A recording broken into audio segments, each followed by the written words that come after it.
জননেতা অধ্যক্ষ ইজ্জতুল্লাহ, মঞ্চে উপস্থিত আছেন জামাত ইসলামীর কেন্দ্রীয় কর্মপরিষদ সদস্য,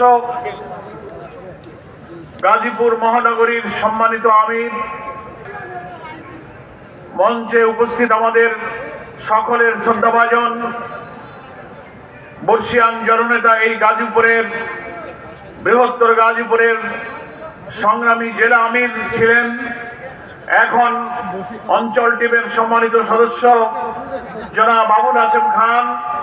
এখানে উপস্থিত আছেন গাজীপুর জেলা এবং মহানগরীর সম্মানিত অন্যান্য নেতৃবৃন্দ, ইসলামী ছাত্র শিবির, শ্রমিক কল্যাণ ফেডারেশন সহ বন্ধু সংগঠনের অনেক নেতৃবৃন্দ উপস্থিত আছেন, আমাদের অমুসলিম ভাইরা আছেন, সাংবাদিক বন্ধুগণ, প্রশাসনের পক্ষ থেকে যারা আজকের এই সম্মেলনের সেবা এবং খেদমতের দায়িত্বে নিয়োজিত আছেন মুআজ্জাজ উলামায়ে কেরাম, তরুণ যুবক ছাত্র সমাজ এবং মুক্তিযুদ্ধের ঐতিহ্য এবং সংগ্রামের স্মৃতিবাহী এই গাজীপুর, জুলাই গণ অভ্যুত্থানের বিপ্লব এবং অনেক রক্তাক্ত লড়াইয়ের অংশীদার এই গাজীপুরের জেলার বিভিন্ন উপজেলা, গ্রাম, ইউনিয়ন থেকে পৌষের এই কুয়াশা এবং শীতকে ভেদ করে যারা মুক্তিযোদ্ধা কলেজ মাঠের এই ঐতিহাসিক সম্মেলনে হাজির হয়েছেন, আমার সেই প্রিয় সংগ্রামী গাজীপুরবাসী।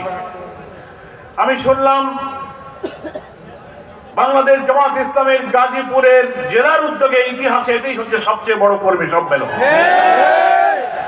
আমরা 5 আগস্টের আগে কি সম্মেলন করতে পারতাম? সম্ভব ছিল না।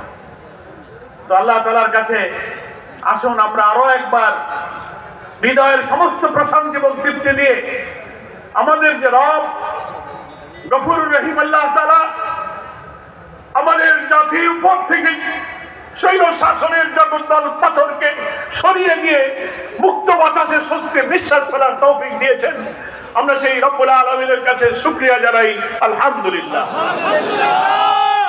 আমরা একটা কালো যুগ পার করেছি, প্রায় 18 বছর। 15 বছরের সাথে আরো যোগ করতে হবে। 2006 সালের 28 অক্টোবর রাজধানীর পল্টনে প্রকাশ্য দিবালোকে খুনি, সন্ত্রাসী, ফ্যাসিস্ট, স্যাডিস্ট, সমস্ত গুম, হত্যাকাণ্ড, রিমান্ড, ক্রসফায়ারের মাস্টারমাইন্ড শেখ হাসিনার নির্দেশে পল্টনে লগি বৈঠা নিয়ে আমাদের 7 জন তরুণ নেতাকে পিটিয়ে পিটিয়ে সাপের মতো হত্যা করেছিল। তাদের মৃতদেহের উপরে উঠে তারা নিষ্ঠুর ভাবে লাফালাফি করে নাচানাচি করেছিল। আপনারা সেই ইতিহাস, সেই ছবি, সেই ভিডিও কি ভুলে গেছেন? সেই 6 সালের 28 অক্টোবর থেকে বাংলাদেশের রাজনীতিতে গণতন্ত্রের যে অভিযাত্রা আমরা শুরু করেছিলাম, 90-এর গণ অভ্যুত্থানের মধ্য দিয়ে সেই 28 অক্টোবরই বাংলাদেশ তার পথ হারিয়ে ফেলেছে। সেই 28 অক্টোবর থেকে বারবার ভারতীয় আধিপত্যবাদীদের এই দেশীয় দালাল সেবাদাস চক্ররা ক্ষমতার মস্তকে বারবার বছর ষড়যন্ত্র করেছে এবং 24 সালের সেই 5 আগস্ট পর্যন্ত 17.5-18 বছর আমাদের উপর দিয়ে একটি কালো অধ্যায় আমরা পার করেছি। কেন আমরা এই কালো যুগ বলছি? আমাদের সংগ্রামী নেতৃবৃন্দ তার বক্তব্যে বলেছেন, এই সময় আমাদের কোনো গণতান্ত্রিক অধিকার ছিল না, রাজনৈতিক অধিকার ছিল না, ভোটাধিকার ছিল না, ধর্মীয় মূল্যবোধ, জাতি সত্তা পায়ের নিচে পিছে ফেলা হয়েছিল, অর্থনীতিতে চলেছিল লুটপাট, জুডিশিয়ারি বিচার অঙ্গনে কোন ন্যায় বিচার ছিল না, শাসন ক্ষমতায় ওই শেখ পরিবার, হাসিনার পরিবার, আওয়ামী লীগের সিন্ডিকেট কর্তৃত্ব করে ব্যবসা বাণিজ্য, চাকরি বাকরি তারা সবকিছু তছনছ করে দিয়েছে। ফলে আমরা সেই কালো যুগ 18টি বছর পার করেছি। কত মানুষ শহীদ হয়েছে, কত মানুষ আহত পঙ্গু হয়েছে, লক্ষ লক্ষ মানুষ কারাবরণ করেছে। এ জাতির কত শিশু, কত মা, কত স্ত্রী, কত পিতা আল্লাহর কাছে সিজদা দিয়ে চোখের পানি ফেলেছে, আল্লাহর কাছে মুনাজাত করে হাজারি করেছে, আল্লাহ তুমি এই অত্যাচারী শাসকের হাত থেকে এই জনপদকে উদ্ধার করা। আমরা জানি না আল্লাহ তাআলা কোন শাহাদাতকে কবুল করেছেন, কার ইখলাসকে কবুল করেছেন, কার মুনাজাত, কার চোখের পানি কবুল হয়েছে আমরা জানি না। কিন্তু 24 সালের 5 আগস্ট আসমান থেকে আল্লাহ তাআলা রহমতের ধারা বর্ষিত হয়েছে। আমি তখন কারাগারে ছিলাম। জুলাই অভ্যুত্থানের মধ্যে আমি আমাদের জামাত ডাক্তার তাহের সামুল হক ফারুকী, এখানে অনেক গাজীপুর সারা দেশের বহু নেতাকে অভ্যুত্থানের আন্দোলনের সময় আমাদেরকে কারাগারে আটকে রাখা হয়েছিল, রিমান্ডে নেওয়া হয়েছে। কারাগারে বসে আমরা শুনছিলাম জুলাইয়ের শেষের দিকে তীব্র গণ আন্দোলন। কেরানীগঞ্জের কারাগারে প্রায় 10,000 বন্দী যারা এই ফ্যাসিবাদের নিষ্ঠুর নির্যাতনের শিকার হয়ে কারাবন্দী ছিলেন, কারারক্ষীদের কাছে, কারা কর্তৃপক্ষের কাছে নতুন কোন বন্দী কারাগারে ঢুকলে আমরা ছুটে গিয়ে জিজ্ঞেস করতাম কি হচ্ছে বাইরে। তারা বলতো, ভাই ঢাকা রাজধানী সহ উত্তাল আন্দোলনে আগুন হয়ে গেছে, এবার স্বৈরাচারের পতন হবে, আপনারা দোয়া করুন। আমরা শুধু অপেক্ষা করতাম এই শুনে 100 মারা গেছে, 200 মারা গেছে, রিমান্ডে নিয়ে আমাদেরকে নেতৃবৃন্দকে কঠিন নির্যাতন করছে, আর আমরা আল্লাহর কাছে শুধু চোখের পানি ফেলছি। 5 আগস্ট সকাল থেকে আমরা শুনতে পেলাম কিছুক্ষণ পরে হয়তো সেনাপ্রধান জাতির উদ্দেশ্যে ভাষণ দেবেন। আমরা টেলিভিশনের সামনে কারাবন্দী অবস্থায় বিএনপি জামাতের অনেক নেতৃবৃন্দ অপেক্ষা করতে লাগলাম, সেনাপ্রধান আসে না। চরম উদ্বেগ উৎকণ্ঠা, 12টা, 1টা, 2টা, 2:15। কিছুক্ষণের মধ্যে দেখি টেলিভিশনের স্ক্রলে লেখা যাচ্ছে কিছুক্ষণ আগে প্রধানমন্ত্রী শেখ হাসিনা তার বোন রেহানা গণভবন থেকে হেলিকপ্টারে করে ভারতে পালিয়ে গেছে। কারাগারে হাজার হাজার বন্দীরা চোখের পানিতে সিজদায় পড়ে গেল আল্লাহ। আমরা একে অপরকে জড়িয়ে ধরলাম। ডাক্তার আব্দুল মোহাম্মদ তাহের এবং আমি এক জায়গায় ছিলাম। তাহের ভাই আমাকে জড়িয়ে ধরে কান্নাকাটি করলেন। আমরা কল্পনা করিনি আমাদের এই লোক, এই দয়ালুরাম এই অত্যাচারী শাসন থেকে এইভাবে জাতিকে মুক্তি দেবে আমরা বুঝতে পারিনি। 17-18 বছর কত মানুষ কেঁদেছে, আমরা ভেবেছিলাম এই স্বৈরাচার কত মানুষকে হত্যা করলো, কত নেতাকে মিথ্যা মামলায় কারাগারে দিল।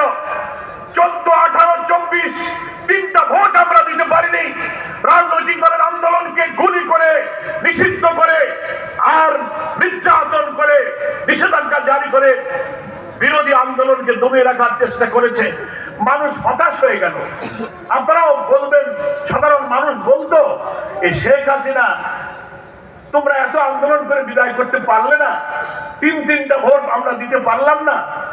মনে হয় শেখ হাসিনা মরা ছাড়া মনে হয় ক্ষমতা থেকে যাবে। এই মানুষ এরকম বলতো না, মানুষ হতাশ হয়ে গেছিল। কিন্তু আল্লাহ তাআলার ইচ্ছা, কত অপমানজনক ভাবে শেখ হাসিনার বিদায় হলো, নাকি বলেন? আমরা পৃথিবীর ইতিহাসে অনেক পতিত স্বৈরাচার এবং ফ্যাসিস্টের বিদায় দেখেছি, কিন্তু এইভাবে জনতা রুদ্ধ রসে এত দাম্ভিক, এত অহংকারী, কি 17-18 বছর তার মেজাজটা মনে হচ্ছে যেন তিনি যেন একটা ছোট খোদা সেজে বসে গেছেন, নাকি বলেন? কারোর কথা মানবে না। ওকে মারো, ওকে ধরো, ওকে নিষিদ্ধ করো, ওকে গুলি করো, ওকে আয়না ধরে নাও, ওকে রিমান্ডে নাও।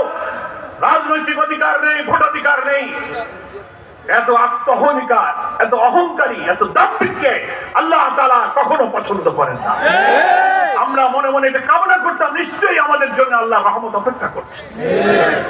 আপনি চিন্তা করতে পারেন, আমাদের প্রিয় নেতৃবৃন্দ যারা জীবনে একটা মিথ্যা কথা বলে নাই, একটা টাকা হারাম খায় নাই, কোন মানুষকে কষ্ট দেয় নাই, অধ্যাপক গোলাম আজম, আল্লামা সাঈদী, মাওলানা নিজামী, কামরুজ্জামান, মুজাহিদ, মীর কাসেম আলী, কাদের মোল্লাদের মতো লোক, মাওলানা আবুল কালাম, মাওলানা ইউসুফ, মাওলানা আব্দুল সোবহান, মকবুল আহমদ, নাজির আহমদ, কত নাম বলবো, বারবার গ্রেফতার করে কারাগারে বৃদ্ধ বয়সে নিষ্ঠুর নির্যাতন করা হয়েছে।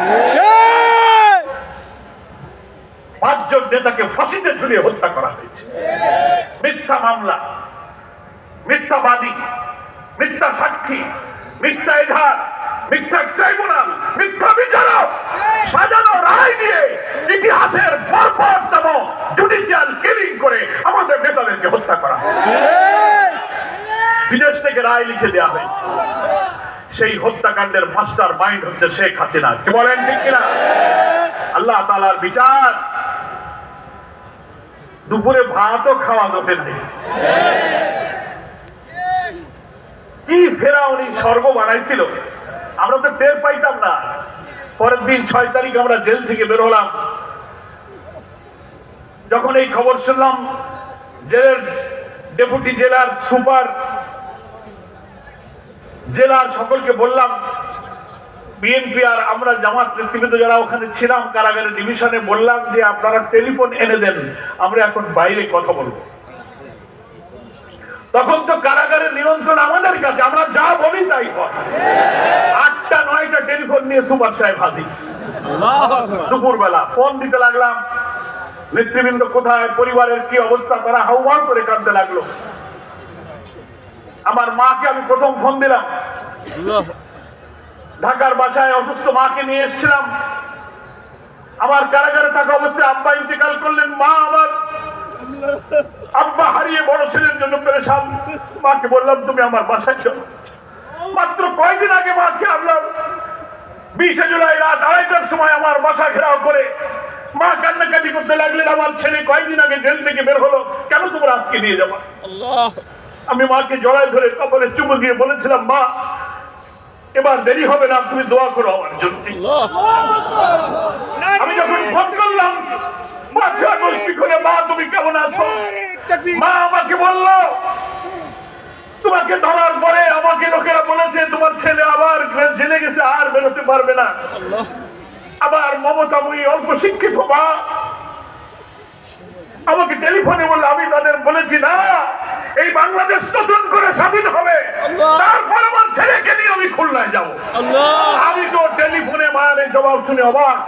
আমার মা রাজনীতি বোঝে না, বৃদ্ধ, তার অন্তরে কি কথা আল্লাহ তৈরি করে দিলেন, এই দেশ আবার নতুন করে স্বাধীন হবে আর আমার ছেলে কিনে আমি খুলনায় যাবো।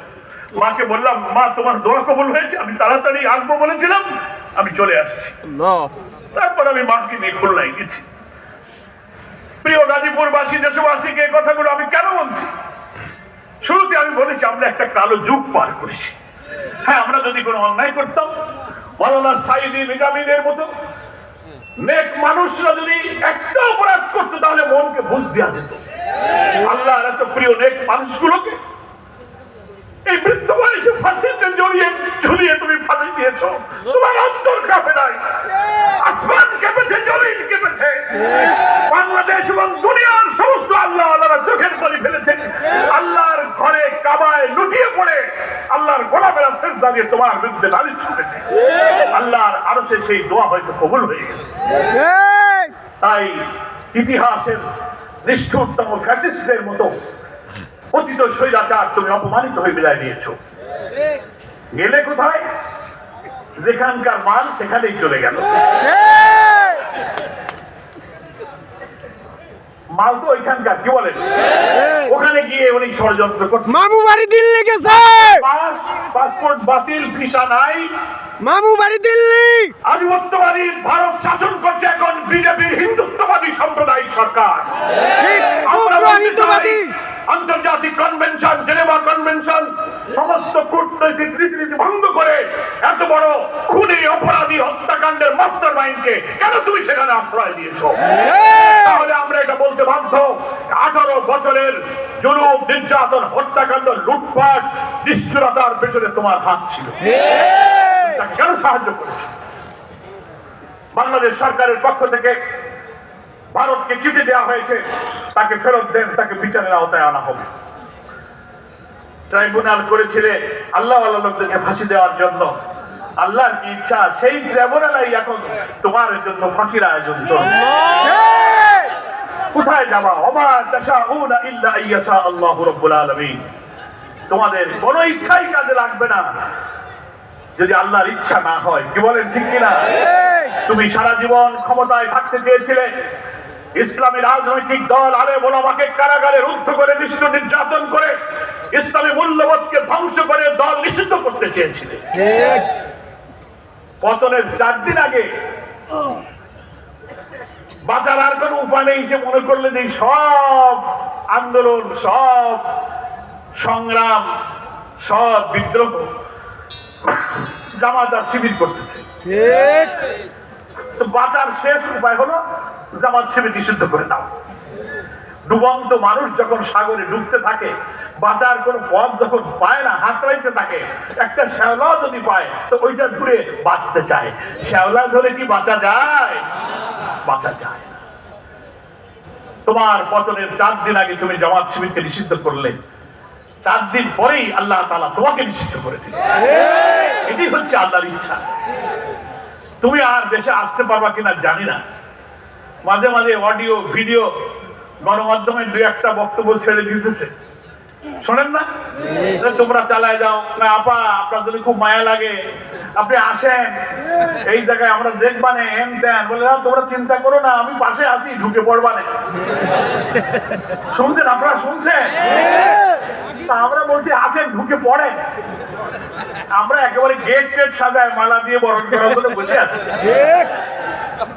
আপনার এই হত্যাকাণ্ড, আমরা দুর্বল হতে পারি, আমরা অসময় ছিলাম, আমাদের আপনারা হাত পা বেঁধেছেন, ডান্ডা বেড়ি পরিয়েছেন, হাত কড়া পরিয়েছেন, কথা বলতে দেননি, মিটিং করতে দেননি। 3-4 জন লোক বাড়িতে বসলে ধরে নিয়ে বলেছে নাশকতার ষড়যন্ত্র করতেছ, হাতে বোমা দিয়ে মামলা দিয়েছ। আমাদের কিছু করার ছিল না, কিন্তু আমাদের সৃষ্টিকর্তা মহান রবের তো অনেক ক্ষমতা, অনেক শক্তির মালিক।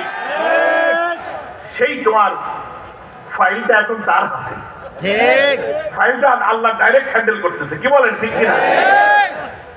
200-র উপরে মামলা হয়ে গেছে ট্রাইব্যুনালে, রেড অ্যালার্ট জারি হয়েছে, ওয়ারেন্ট জারি হয়েছে, ভিসা বাতিল হয়ে গেছে। আপনি এখন টপ করে ঢুকে পড়েন। সেই জন্য আমি শুরুতেই বলেছিলাম, একটা কালো যুগ পার করেছি। যাদের রক্ত, যাদের ত্যাগ, যাদের শাহাদাত, যাদের ইখলাস, যাদের চোখের পানির বিনিময়ে 2000 ছাত্র জনতা জীবন দিয়েছে, 40,000 ছাত্র জনতা আহত হয়েছে, পঙ্গু হয়েছে, হাত নেই, চোখ নেই, মাথার মগজ বেরিয়ে গেছে, পা কেটে ফেলেছে। আমরা আজকের এই ঐতিহাসিক কর্মী সম্মেলনে এই শহীদ এবং আহত সমস্ত ছাত্র জনতার কষ্ট, ত্যাগ, নির্যাতনকে গভীর শ্রদ্ধার সাথে স্মরণ করছি। আল্লাহর কাছে তাদের শাহাদাতের জন্য দোয়া করছি। এবং এই গোদাই অবস্থানের তারা হচ্ছে গর্বিত অংশীদার। কি বলেন, ঠিক কিনা?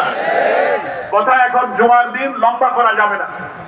কয়েকটি মৌলিক 2-4টি কথা আল্লাহ তৌফিক দিলে বলে আমার বক্তব্যটা আমি শেষ করতে চাই।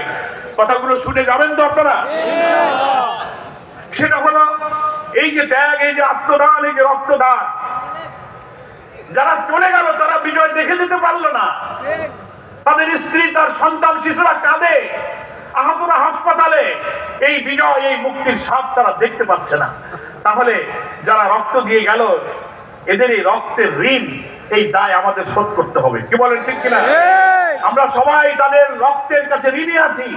সেই দায় শোধ করার একটাই উপায়, সেটা হচ্ছে তারা যে ইনসাফপূর্ণ একটি নতুন বাংলাদেশ বিনির্মাণের জন্য রক্ত দিয়েছিল, সেই স্বাধীন, সোনার, সমৃদ্ধ, নিরাপদ, কল্যাণ রাষ্ট্রের ইনসাফপূর্ণ বাংলাদেশ আমাদেরকে গড়তে হবে।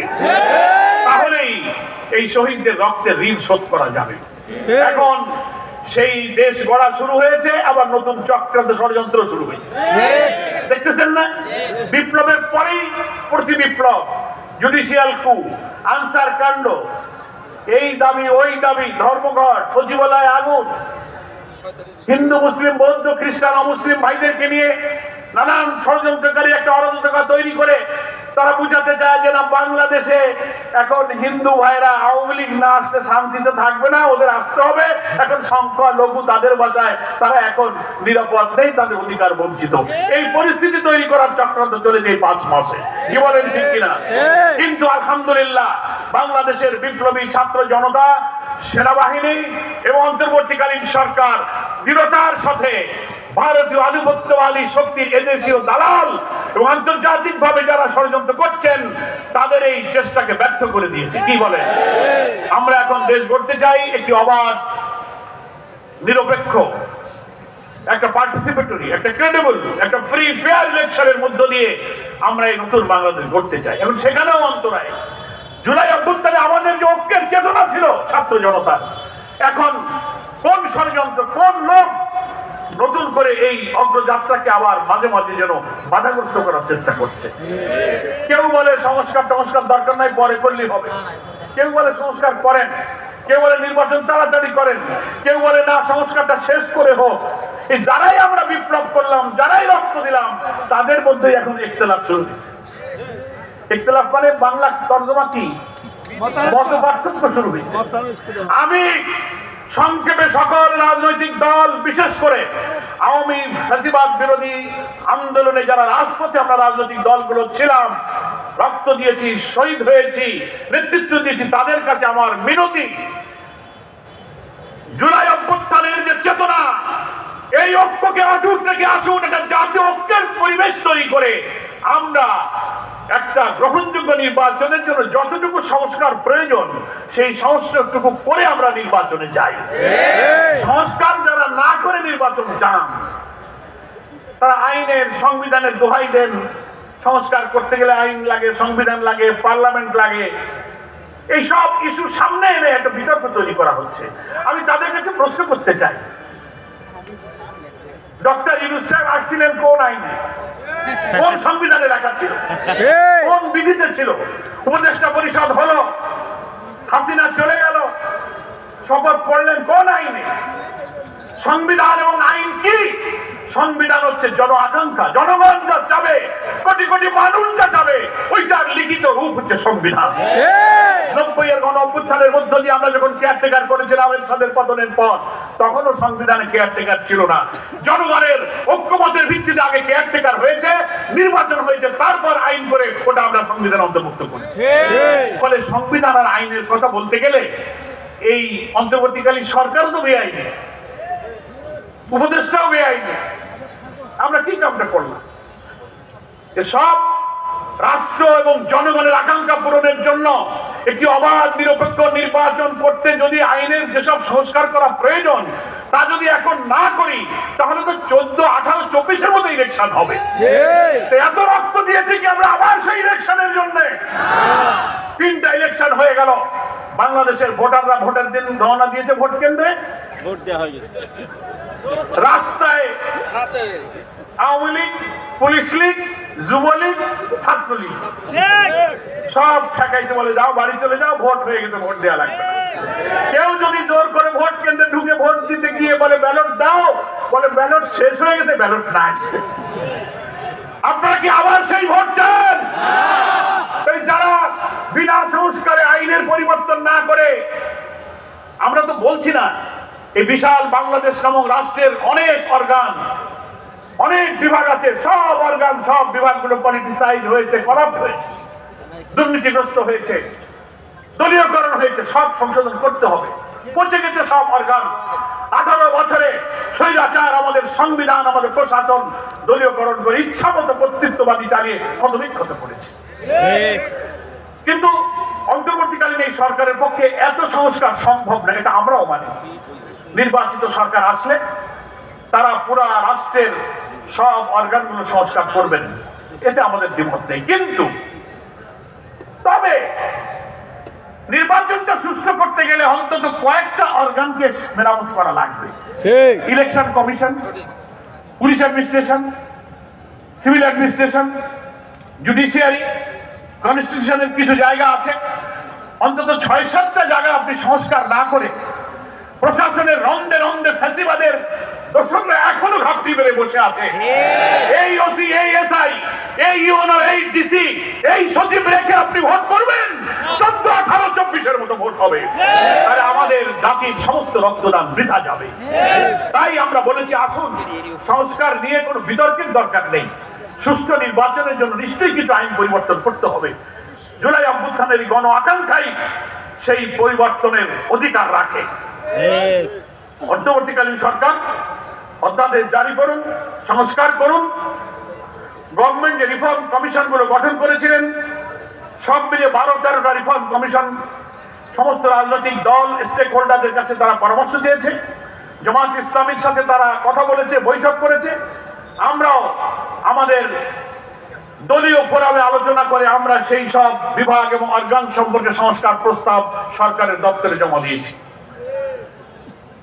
জানুয়ারির 15 তারিখের মধ্যে রিফর্ম কমিশনের রিপোর্টগুলো হয়তো এসে যাবে। তাড়াতাড়ি সেই সংস্কার কমিশনের রিপোর্টগুলো বিশ্লেষণ করে যদি সংস্কারের কাজগুলো বাস্তবায়ন করে ফেলা হয় তো বেশি সময় লাগার কথা নয়। তারপরে একটা নির্বাচনের রোড ম্যাপ আপনি ঘোষণা করুন। কি বলেন? এই কাজে সকলকে সহযোগিতা করতে হবে। যারা সহযোগিতা না করে আইন কানুন বিধি ইত্যাদি দোহাই দিয়ে নির্বাচনকে বাধাগ্রস্ত করা বা সমস্যা তৈরি করার চেষ্টা করবেন, বুঝতে হবে তারা সুষ্ঠু নির্বাচনে হলে হয়তো পরাজয়ের ভয় করছেন, অথবা মাস্তানি করে কেটে কুটে বাক্স ভর্তি করে আবার বিজয়ী হতে চান। বাইরে আমরা জামাত ইসলামী আমরা তো ভোট কাটতে পারবো না, আমাকে তো মাস্তান নাই, আমাদের তো চাঁদাবাজ নাই, আমরা তো ভোট কেন্দ্র দখল করতে পারি না। ফলে নির্বাচন নিরপেক্ষ না হলে অসুবিধা আমাদের বেশি। এই জন্যই আমরা বলি, বাবারে তোমরা যারা কাটাকাটি করো, বাক্স দখল করার অভ্যাস আছে, তোমরা একটু সবর করো। জনগণ যদি তোমাদের ভালোবাসে, মানুষের কাছে যাও, মানুষের দুঃখ কষ্টের পাশে দাঁড়াও, ভোটারদের খুশি রাখো। জনগণ চাইলে তোমরা ভোট পাবা, ভোট কাটবা কেন? ফলে আসুন একটা অবাধ প্রয়োজনীয় সংস্কার সেরে একটা অবাধ নির্বাচনের পরিবেশ তৈরিতে আমরা অন্তর্বর্তীকালীন সরকারকে সাহায্য করি। সবাই আমরা চেষ্টা করব। সেকেন্ড কথা হচ্ছে এই যে নতুন যে বাংলাদেশটা আমরা দেখতে চাই, সরকার একটা নির্বাচনের ধারণা পেশ করেছেন যে অমুক সময়ের মধ্যে নির্বাচন হওয়া সম্ভব। ঠিক আছে, আপনি সেই সময়ের মধ্যে নির্বাচনটা এমন ভাবে করেন যেন নির্বাচন কাটাকাটি আর মাসেল ম্যান আর কালো টাকার খেলা না চলে, মানুষ যেন নিরিবিলি ভোট কেন্দ্রে গিয়ে ভোটটা দিতে পারে। সব রাজনৈতিক দল জনগণের কাছে যাক, তাদেরকে উদ্বুদ্ধ করুক, তাদের প্রত্যেকে তার আদর্শ নিয়ে কথা বলুক। জনগণ যাকে চাবে সে ক্ষমতায় যাবে। এখন গণ অভ্যুত্থানের নেতৃত্ব দানকারী রাজনৈতিক দলের মধ্যেই যদি বিতর্ক হয়, এমন বক্তব্য এক দলকে আঘাত করার জন্য আরেক বক্তব্য, এই পাল্টাপাল্টি করে আমাদের জাতীয় ঐক্য ক্ষতিগ্রস্ত করে অনৈক্য বিভেদ বিতর্ক বাড়ানো উচিত নয়। আসুন আমরা সব রাজনৈতিক দলের লোকেরা কথা একটু সাবধানে বলি, গার্ডেন ল্যাঙ্গুয়েজে কথা বলি, কাউকে কষ্ট না দিই। সমাজের চাঁদাবাজ সন্ত্রাসের বিরুদ্ধে কথা বলা যাবে না। চাঁদাবাজির বিরুদ্ধে যদি আমরা বলি, এই যে আজকে এখানে নেতৃবৃন্দ বললেন গাজীপুরের মিল ইন্ডাস্ট্রিতে চাঁদাবাজি হচ্ছে, আপনি একটু বক্তব্য দেন। কারণ আমি যদি চাঁদাবাজের বিরুদ্ধে কথা বলি, ওনারা চাঁদাবাজ বলিছে, তার মানে খালি আমাদেরকে তালি বুঝাইছে। কি জ্বালায় পড়লাম, আমরা তো সমাজের সমস্যা নিয়েও কথা বলতে পারবো না। আমরা তো কোন দলের নাম উল্লেখ করে কারোর বিরুদ্ধে কথা বলছি না, কি বলেন ঠিক কিনা? কিন্তু সামাজিক অপরাধটাকে তো আমাকে অ্যাড্রেস করতে হবে। সেই জন্য গাজীপুর শিল্প অঞ্চলে চাঁদাবাজি চলছে। অনেক মিল মালিকরা আমাদেরকে বলেছেন তারা ব্যবসা বাণিজ্য কলকারখানা চালাতে পারছে না, বন্ধ করে দিতে চান। দয়া করে গাজীপুরের জেলা প্রশাসক, পুলিশ সুপার, মেট্রোপলিটন পুলিশের এখানে গাজীপুরের যিনি কমিশনার সাহেব আছেন, ওনার সাথে আমি ফোনেও কথা বলেছি, সকলের কাছে রিকোয়েস্ট করব, যে দলের হোক চাঁদাবাজ মস্তান কল কারখানা বন্ধ করে চাঁদাবাজি করে অর্থনীতির চাকাকে যারা থামিয়ে দিতে চায় তাদেরকে গ্রেফতার করুন। কোন দল আর কোন মস্তান দেখার প্রয়োজন নেই। এখন তো ফ্যাসিস্ট খুনি আওয়ামী লীগের চাঁদাবাজরা মাঠে নেই, পালিয়ে গেছে। 300 এমপি খুঁজে পাওয়া যাচ্ছে না, মন্ত্রীও খুঁজে পাওয়া যাচ্ছে না। ফলে আপনার কিসের ভয়? যদি পুলিশ কমিশনার, জেলা প্রশাসক, এসপিরা এই চাঁদাবাজদেরকে ধরতে না পারেন, আমরা এবং জনগণ বিশ্বাস করতে বাধ্য হব যে আপনারা বোধহয় ফ্যাসিবাদের দোষকদের সাথে খাতির করে চলবে। আপনারা এটা করবেন না। মানুষকে শান্তিতে থাকতে দিন। বাংলাদেশের অর্থনীতির চাকাকে সচল রেখেছে এই শিল্প অঞ্চল অধ্যুষিত গাজীপুর। লক্ষ লক্ষ শ্রমিকের পদধ্বনি কল কারখানার চাকায় মুখরিত এই গাজীপুর সকাল থেকে রাত পর্যন্ত রাস্তায় রাস্তায় শ্রমিকের ঢল। এখানে যদি চাঁদাবাজির কারণে অর্থনীতির চাকা বন্ধ হয়ে যায়, লক্ষ লক্ষ মানুষ বেকার হবে, বিদ্রোহের আগুন জ্বলে উঠবে। আপনারা এক্ষুনি এই গাজীপুর শিল্পাঞ্চল, ঢাকা রাজধানী, তেজগাঁ, ডেমরা, চট্টগ্রাম, খুলনা, বিভিন্ন জায়গায় আপনারা এগুলো নজর দেন। দেশকে যদি আপনারা ভালোবাসতে চান, বাংলাদেশ জামাত ইসলামী এমন একটি নতুন বাংলাদেশে বিপ্লবের মধ্য দিয়ে নতুন বাংলাদেশ নির্মাণের স্বপ্ন দেখে, যেটা আমাদের বাংলাদেশের সংবিধানে মুক্তিযুদ্ধের যে চেতনার কথা বলা হয়েছে, যে লক্ষ্যের কথা বলা হয়েছে, সাম্য, মানবিক মর্যাদা, সামাজিক সুবিচার। ৫৩ বছর আগে এই চেতনা ধারণ করে বীর মুক্তিযোদ্ধারা লড়াই করে প্রিয় জন্মভূমি বাংলাদেশকে স্বাধীন করেছিলেন। আমি আপনাদের প্রশ্ন করতে চাই, ৫৩ বছরে আমাদের এই সমাজের সাম্য, আমাদের মানবিক মর্যাদা, আমাদের সামাজিক সুবিচার কি আমরা পেয়েছি? না। এখনো ভাত, কাপড়, শিক্ষা, চিকিৎসা, বাসস্থানের অভাবে কোটি কোটি মানুষ এখনো কষ্ট পাচ্ছে। এখনো রাজধানীর ফুটপাতে, আমি সেদিন চোখে পানি এসে গেছে, রাজধানীর একটা ফুটপাত দিয়ে আমি হাঁটছিলাম, আমার ছোট ছেলেটা আমার সাথে ছিল। দুপুর বেলা দেখি একটা ছোট্ট ছেলে কাপড় চোপড় ময়লা মলিন ছেঁড়া, তার একটা ছোট্ট ভাইকে নিয়ে মানুষের হোটেলে খেয়ে ফেলে দেওয়া একটা গোশের হাড্ডি, সে হাড্ডিটা নিয়ে ওই ছোট বড় ভাইটা অর্ধেক খাচ্ছে, আর ছোট ভাইটার গালের মধ্যে তুমি একটু খাও। ফুটপাতে আমি আমার চোখে পারি, আমি বললাম তোমার কি হয়? বলে স্যার আমার ছোট ভাই। তো তোমরা দুপুরে কিছু খাও নিয়ে কি খাইতেছো?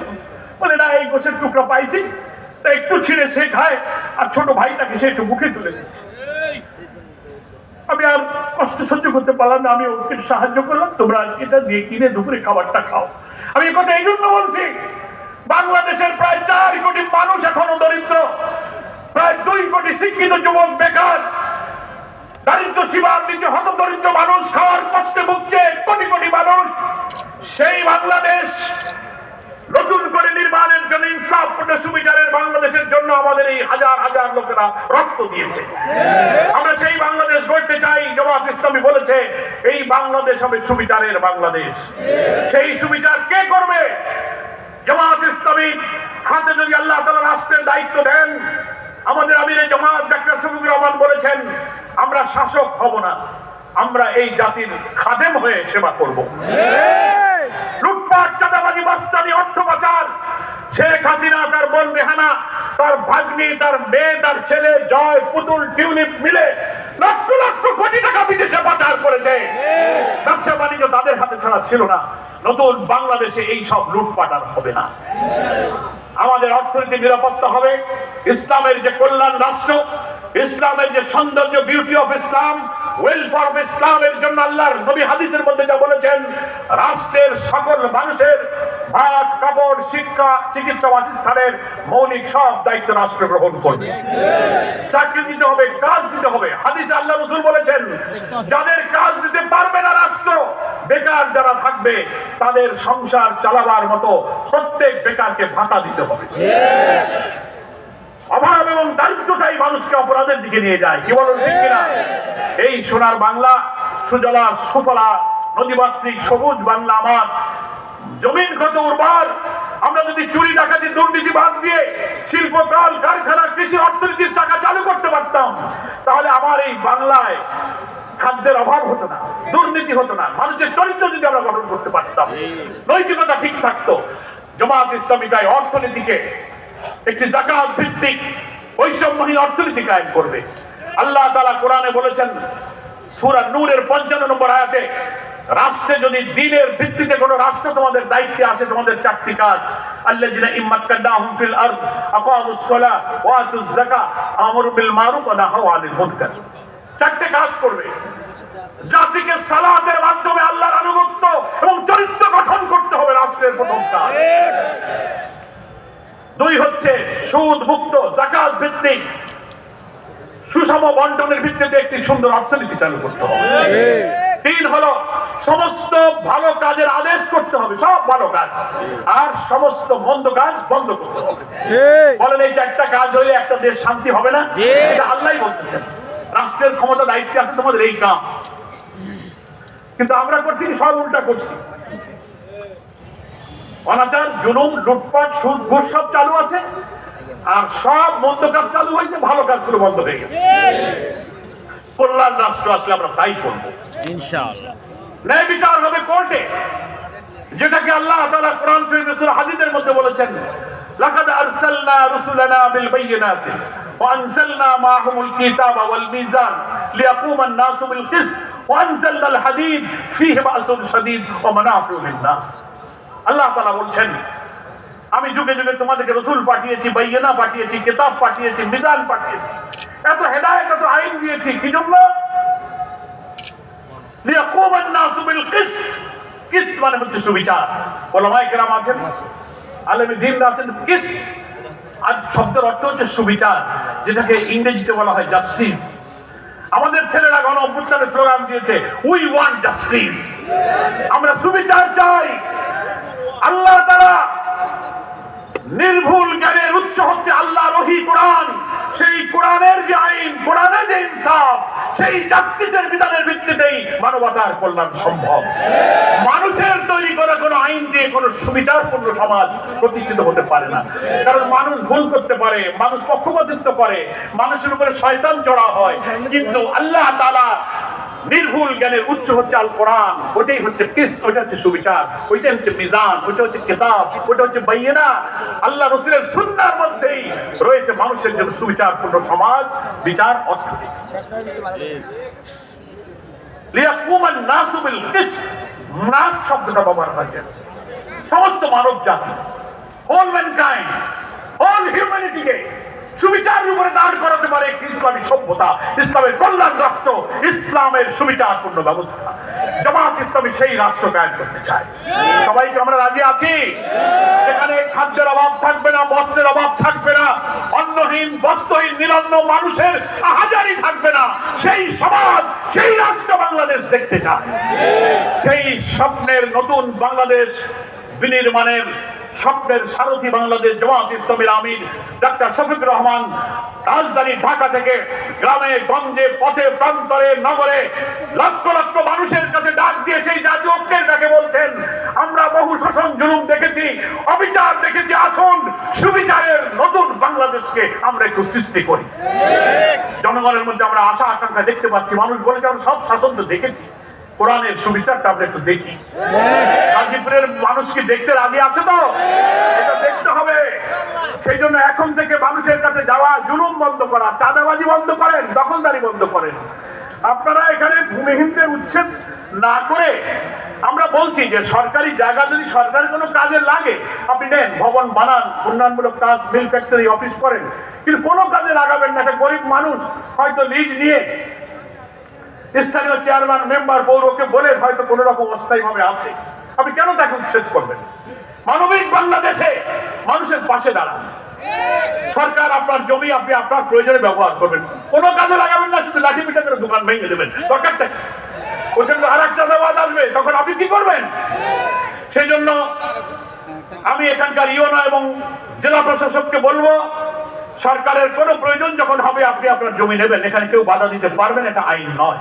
যতক্ষণ প্রয়োজন না হয়, ভূমিহীন, যার বাড়িতে একটা ঘর বানানোর জায়গা নেই, ফুটপাতে থাকে, সে যদি একটা পলিথিন দিয়ে, একটা গোলের পাতা দিয়ে রাতে একটু শীতে ঘুমায়, আপনার দুঃখ কিসের? আপনি তার পাশে দাঁড়ান। এই জনগণকে দেখার দায়িত্ব তো সরকারের আছে। আমরা তো খাজনা, ট্যাক্স দিই, কর দিই। আপনি তো বাড়ির টাকা এনে আমাদের সেবা করেন না, জনগণের খাজনা ট্যাক্সের পয়সা দিয়ে আমাদের সেবা করেন। তা যার বাড়ি নেই, ঘর নেই, হয় তাদের জন্য ঘর নির্মাণ করে থাকতে দেন, আর নাইলে তাদের উপরে জুলুম করেন না। এটা আমার অনুরোধ থাকবে। এবং বাংলাদেশ জামাত ইসলামী কর্মী সম্মেলনে যারা কর্মীরা এসেছেন, জুমার কারণে অনেকে হয়তো বিদায় নিয়েছেন, অনেক খতিব আছেন, আলেম আছেন, একটা আবেদন করে আমার বক্তব্য শেষ করতে চাই। এই যে এত কথা, এত নতুন বাংলাদেশ, এত আশা জাতির স্বপ্ন পূরণের জন্য জামাতের কর্মীদেরকেই তো কাজ করা লাগবে। আমাদের নেতা ইজ্জতুল্লাহ ভাই সে কথাই বলেছেন, আমরা যারা ইসলামী আন্দোলনের কর্মী, আমাদের যে ইসলাম আমরা কায়েম করতে চাই, সেই ইসলামের অর্থনীতি, সমাজ, রাষ্ট্র, আইন, জুডিশিয়ারি, এগুলো আমাদের পড়তে হবে, বুঝতে হবে। নিজের চরিত্র, আমল, আখলাক আর কথা কাদের সাথে মিল রাখতে হবে।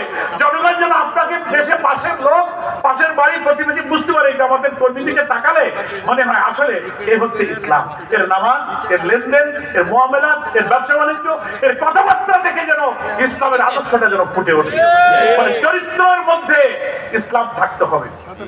আর জীবনের লক্ষ্য থাকবে যে এই ইসলাম সমাজে, রাষ্ট্রে কায়েম না হওয়া পর্যন্ত আল্লাহর সন্তুষ্টির উদ্দেশ্যে আমাদের সংগ্রাম থামবে না। এই পড়াশোনা, এই চরিত্র, এই নৈতিকতা গাজীপুর জেলার সকল কর্মীরা অর্জন করে যদি আমরা মাঠে, উপজেলায়, ইউনিয়নে, ইউনিটে, ওয়ার্ডে, মহল্লায় দাওয়াত বাড়াতে পারি, জনগণকে আগামী নির্বাচনের 1 বছর হোক আর যতটুকু লাগুক আমরা জানি না, যতক্ষণ সরকার করবে যৌক্তিক সংস্কার করে, কিন্তু সময় আমরা বেশি পাবো না। তার আগে প্রতিটি ভোট কেন্দ্রে, প্রতিটি গ্রামের সকল নারী পুরুষের কাছে এই জামাতের দাওয়াত নিয়ে তাদেরকে এই ইসলামের কল্যাণ, ইসলামের সৌন্দর্যটা বুঝিয়ে আমাদের পাশে আনার চেষ্টা করতে হবে। সবাই আমরা রাজি আছি? আমি বাংলাদেশ জামাত ইসলামী কেন্দ্রের পক্ষ থেকে গাজীপুরের এই বিশাল কর্মী সম্মেলনে যারা সকাল থেকে এসে সফল করেছেন, নেতৃবৃন্দ এই সুন্দর আয়োজন করে কতদিন ধরে পরিশ্রম করেছেন, সকলের জন্য দোয়া করি। সকলকে মোবারকবাদ জানিয়ে আপনাদের সকলকে আমার নিজের জন্য এবং আন্দোলনের জন্য, নেতৃবৃন্দের জন্য, আমির জামাতের জন্য দোয়া কামনা করে আমি আমার বক্তব্য শেষ করছি। আল্লাহ হাফেজ। ওমা তৌফিকি ইল্লা বিল্লাহ। হাযা মা ইনদি ওয়াল ইলমু ইনদাল্লাহ। আলাইহি তাওয়াক্কালতু ওয়া ইলাইহি উনীব। আসসালামু আলাইকুম ওয়া রাহমাতুল্লাহি ওয়া বারাকাতুহু।